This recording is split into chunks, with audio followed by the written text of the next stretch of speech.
Buen día, ahora vamos a hablar de lupus eritematoso sistémico. El LES o lupus eritematoso sistémico es el paradigma de las enfermedades autoinmunes. Es una enfermedad sistémica y muy compleja que tiene una edad de comienzo en gente muy joven, entre los 15 y los 40 años. Predomina en mujeres, donde la relación es 10:1 o 9:1 según algunas series. Tiene una agregación familiar, es mucho más severo en la raza negra, y en Latinoamérica, el Grupo Latinoamericano de Estudio de Lupus ha determinado que está presente predominantemente en mestizos, el 44% de los pacientes son mestizos de esta serie. Comienza en forma más temprana que en series del hemisferio norte y tienen con mayor frecuencia compromiso renal y linfopenia. La prevalencia en Europa es de 1 en 400 habitantes o aproximadamente 200 pacientes sobre 100.000 habitantes, y la incidencia es de 1 a 4 cada 100.000 habitantes. En Estados Unidos la incidencia es de 5 pacientes cada 100.000 habitantes. Si comparamos otras series del mundo o series descritas por el CDC, vemos que la relación entre mujer y hombre es importante. La diferencia, la prevalencia, si yo divido por sexo, es de 127 mujeres cada 100.000 habitantes, mientras que de 14 o casi 15 hombres cada 100.000 habitantes.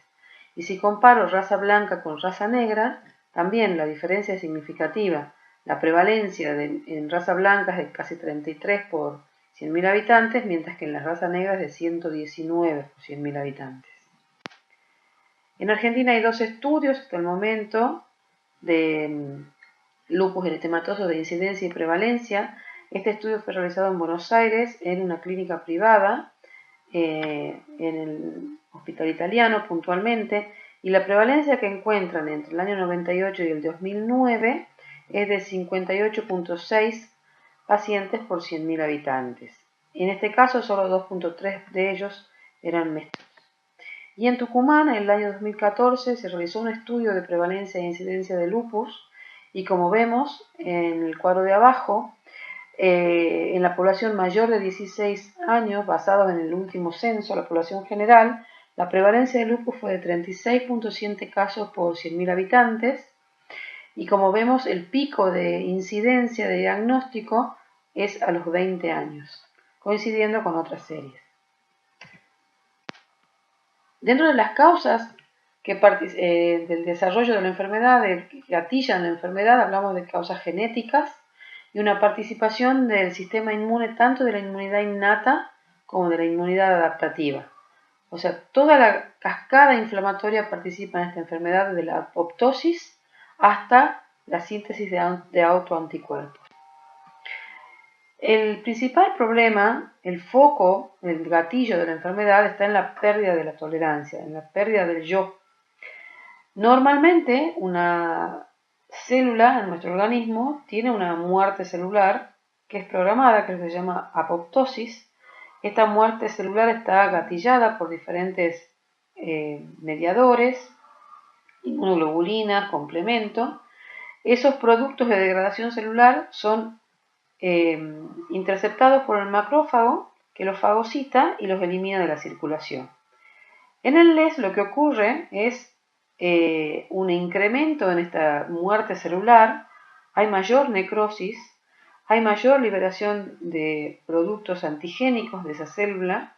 Esos antígenos no son suficientemente fagocitados por ese macrófago, que además es deficiente, y esa perpetuación, esa persistencia de los antígenos en la circulación gatillan la formación de autoanticuerpos, que son los que motivarían esa autoinmunidad crónica que existe en la enfermedad.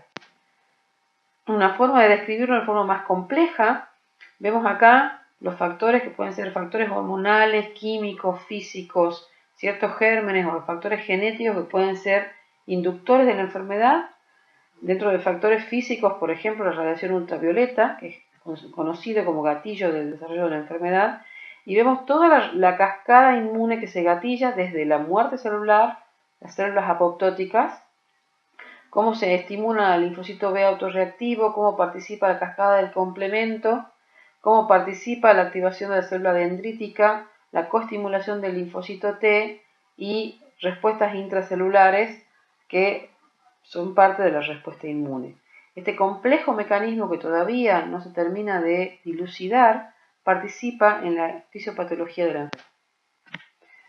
La primera evidencia de un clearance deficiente de restos apoptóticos fue la célula LE, que ya no se usa, pero la célula LE lo que me transmitía era eso. Era un estudio de laboratorio, que ya ustedes son jóvenes, no conocen de qué estamos hablando, pero la radiación ultravioleta estimula los queratinocitos de la piel e induce células apoptóticas. Esas células apoptóticas exponen pequeñas vesículas en la superficie y esas vesículas tienen antígenos. ¿Cuáles son esos antígenos? El Rho, el P ribosomal, el LA, el SM, todos antígenos que inducen autoanticuerpos que tienen como nombre anti-Rho, anti-P ribosomal, anti-SM, que son típicos de esta enfermedad. En el año 1982 se describieron los primeros criterios de clasificación que fueron revisados en el año 1997. Esos criterios son 11, con 4 de esos criterios. Si el paciente cumple 4 criterios, lo podemos clasificar como un paciente con lupus. Y son rash malar, erupción discoide, fotosensibilidad, úlceras orales, artritis, que es no erosiva, serositis, descrita como pleuritis o pericarditis, compromiso renal con proteinuria o cilindruria, compromiso neurológico con convulsiones o psicosis, alteraciones hematológicas, dentro de las que están incluidas la anemia hemolítica, la leucopenia, la linfopenia y la trombocitopenia, alteraciones inmunológicas, presencia de anti-DNA, anti-SM o anticuerpos antifosfolípidos positivos y anticuerpos antinucleares positivos. ¿Cuáles son las manifestaciones clínicas de esta enfermedad? Los pacientes tienen principalmente síntomas constitucionales, como en todas las enfermedades autoinmunes. Cuando debutan tienen astenia, adinamia, pérdida de peso, síndrome febril prolongado, mialgias o artralgias y adenomegalias. El fenómeno de Raynaud, que es más típico en otras enfermedades, también se puede presentar en el lupus eritematoso sistémico, como vemos acá en esta foto. La piel es un punto a detallar en el LES, ya que da manifestaciones muy ricas y nos permiten hacer un diagnóstico más certero. Existen manifestaciones cutáneas específicas y manifestaciones inespecíficas. Dentro de las específicas hablamos de que hay un lupus agudo, uno subagudo y un crónico. El lupus agudo típico es el eritema malar o el rash en alas de mariposa, que es fotosensible, que no deja cicatriz. Las formas subagudas son 3, la forma psoriasiforme, la forma anular policíclica y el eritema multiforme. Y dentro de las formas crónicas, el lupus discoide, la paniculitis lúpica o el lupus profundo, las formas crónicas son las que dejan cicatriz. Dentro de las formas cutáneas inespecíficas, es decir, las podemos encontrar en otras enfermedades, los pacientes tienen fotosensibilidad, pueden cursar con urticaria, vasculitis o vasculitis necrotizante, eritema periungueal, eritema palmar y livedo reticularis. Aquí vemos algunas imágenes de lupus cutáneo, pacientes que tienen aquí arriba, a la izquierda, pacientes con rash malar en alas de mariposa, que respeta el surco nasogeniano, abajo un paciente con una forma psoriasiforme, en el centro un paciente con un lupus subagudo con un anular policíclico y abajo un eritema multiforme. A la derecha lesiones de lupus discoide, que vemos que tienen un centro blanquecino cicatrizal a nivel de la alopecia que presenta ese cuero cabelludo y en piel, en cara, en otro paciente. Y la palma de la mano de abajo es una paciente que tiene vasculitis, que se expresa así, vasculitis palmar, que es una vasculitis leucocitoclástica. Acá hay más lesiones de lupus cutáneo. La paciente, que se ve la foto de su facie, tiene lesiones mixtas, lesiones de lupus agudo y lesiones de lupus subagudo, algunas de anular policística y algunas de lupus crónico que han dejado cicatriz. Las mucosas son zonas que tenemos que buscar, investigar, evaluar en los pacientes con LES. Es frecuente encontrar vasculitis en el paladar, inclusive erosiones en el paladar blando, como vemos en estas dos pacientes. El compromiso articular es frecuente. El lupus puede producir artritis, pero es una artritis no erosiva, que puede ser deformante, como vemos en la foto de arriba, con una artropatía de Yacoub, pero que es reductible, ¿sí? Es decir, puede volver a la forma normal al apoyar la mano de esa paciente sobre una superficie dura. Los pacientes con LES pueden tener compromiso cardiovascular variado. Hablamos de una pancarditis, pueden tener pericarditis o derrame pericárdico, pueden cursar con miocarditis, que es severa, o pueden hacer endocarditis y dentro de ellas una valvulopatía que es típica del LES, que se llama valvulopatía de Liebman-Sachs. Además pueden tener hipertensión arterial, pueden cursar con arritmias o con enfermedad coronaria, sobre todo cuando tienen asociados anticuerpos antifosfolípicos. Aquí vemos una imagen de un paciente en terapia, en unidad de cuidados intensivos con un derrame pericárdico severo. Pueden tener manifestaciones pleuropulmonares, además de ser un criterio de clasificación, la serositis es una manifestación en la evolución de la enfermedad, pueden cursar con pleuritis o derrame pleural.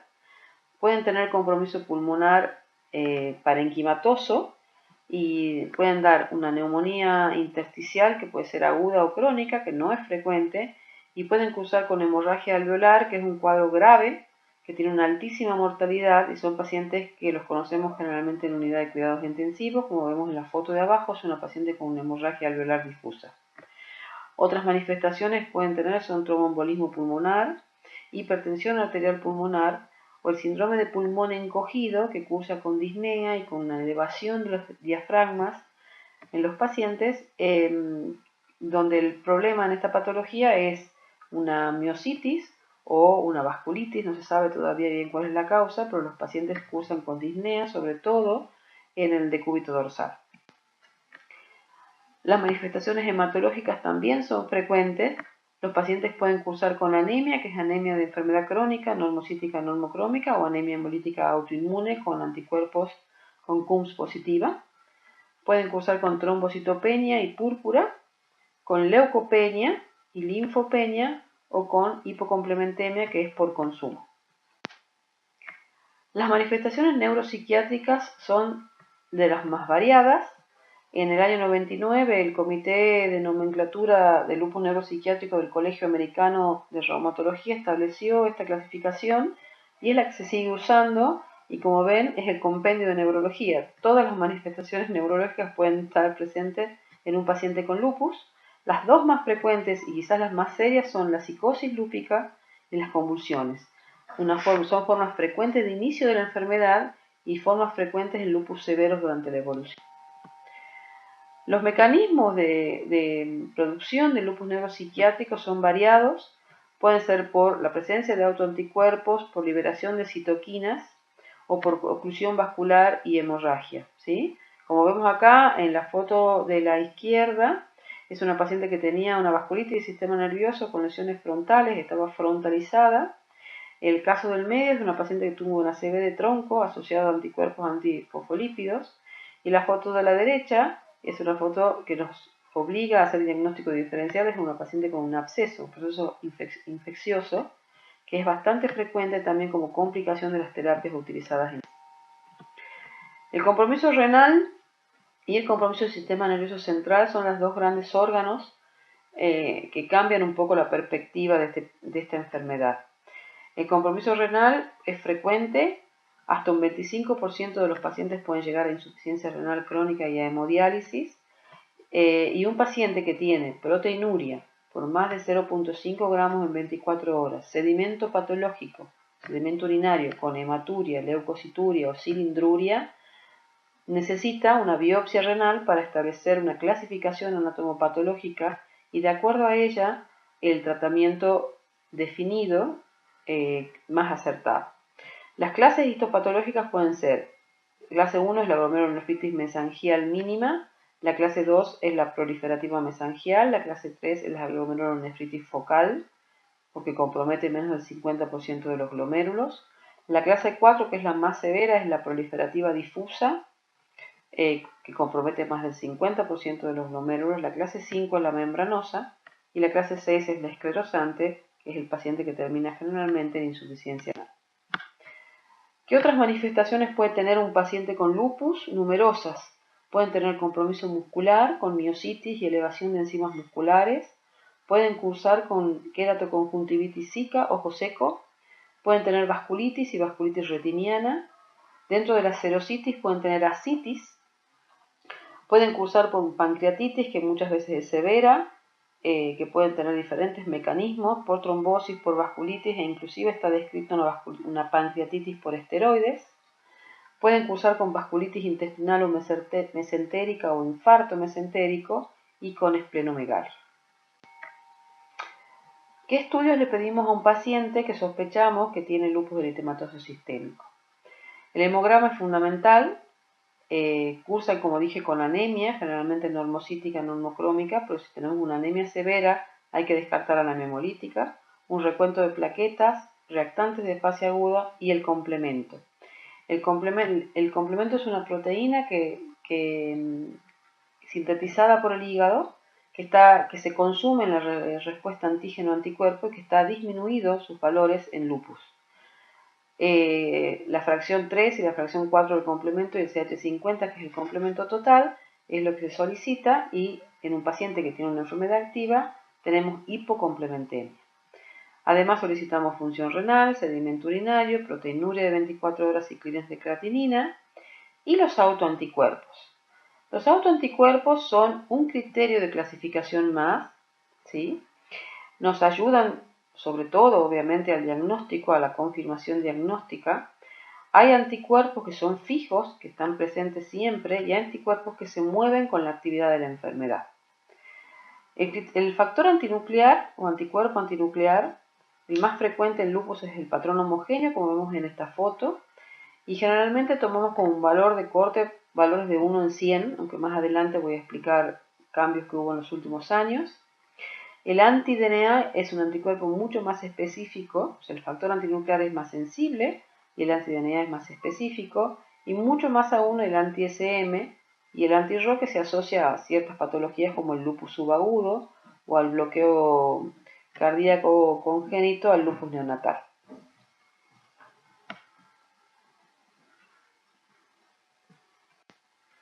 Con respecto al pronóstico, es una enfermedad crónica que afecta sobre todo a jóvenes, es más severa en hombres. El pronóstico depende del tipo de órgano y el sistema comprometido y depende de las comorbilidades.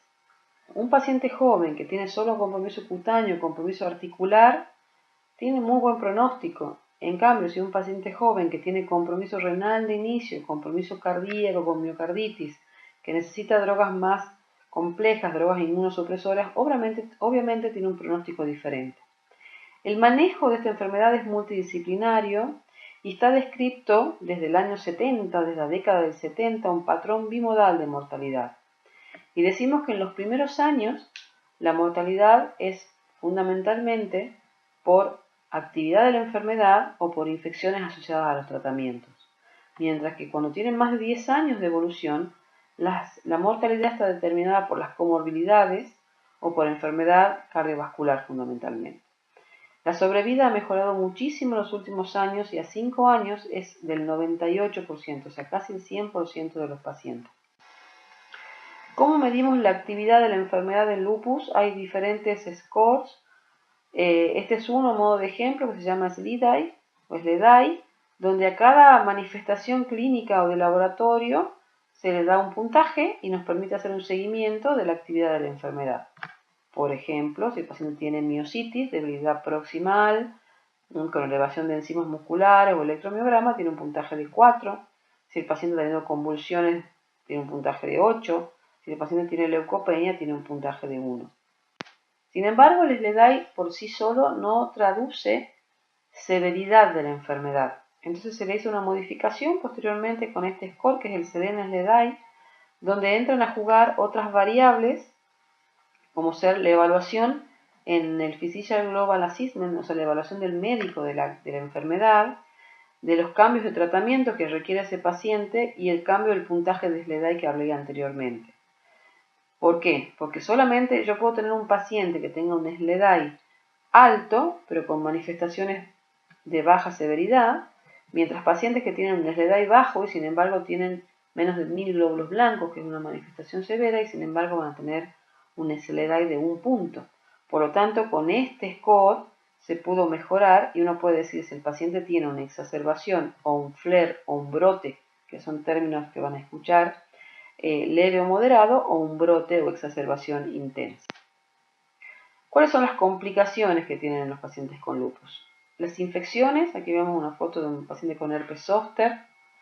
Las infecciones asociadas a los tratamientos, es un paciente con una neumonía severa luego de infusión con ciclofosfamida, y las complicaciones, eventos adversos al corticoides, como el síndrome de Cushing, con el hirsutismo y el acné que tiene esta señora. Los pacientes adultos mayores de 50 años también pueden tener lupus, no es lo más frecuente, pero está descrito entre un 5 y un 10% de estos pacientes pueden tenerlo. En realidad es un grupo diferente que se dice que tiene un curso insidioso y que suele tener un curso más benigno. Tienen con más frecuencia serositis, enfermedad pulmonar intersticial y Sjögren, y con menos frecuencia el compromiso cutáneo y renal, es decir, el lupus en el adulto, de inicio en el adulto, tiene mejor pronóstico. Como vimos anteriormente, los criterios de clasificación que se usaban para lupus eran un poquito viejos y no permitían captar a todos los pacientes con lupus, es decir, cuando muchos pacientes no entraban en la clasificación aunque tenían lupus.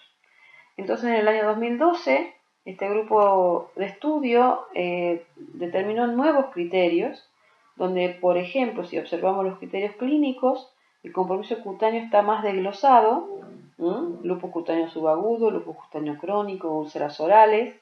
El criterio hematológico no es uno solo, son 3 criterios hematológicos, divididos en 3, y los criterios inmunológicos también están más detallados. Clasifica a un paciente como portador de lupus cuando tiene 4 o más de estos criterios. Tiene que tener por lo menos un criterio clínico y un criterio inmunológico, o tener una biopsia renal típica de nefritis lúpica asociado a anticuerpos antinuclear o factor antinuclear y a anticuerpo o a anticuerpo anti-DNA positivo. Es decir, son criterios más flexibles que permiten abarcar mayor número de pacientes. Sin embargo, tampoco eran perfectos. Entonces, en el año 2017 se presentaron unos nuevos criterios de clasificación, donde el factor de entrada, el criterio de clasificación, es tener un ANA o un factor antinuclear mayor o igual a 1 en 80.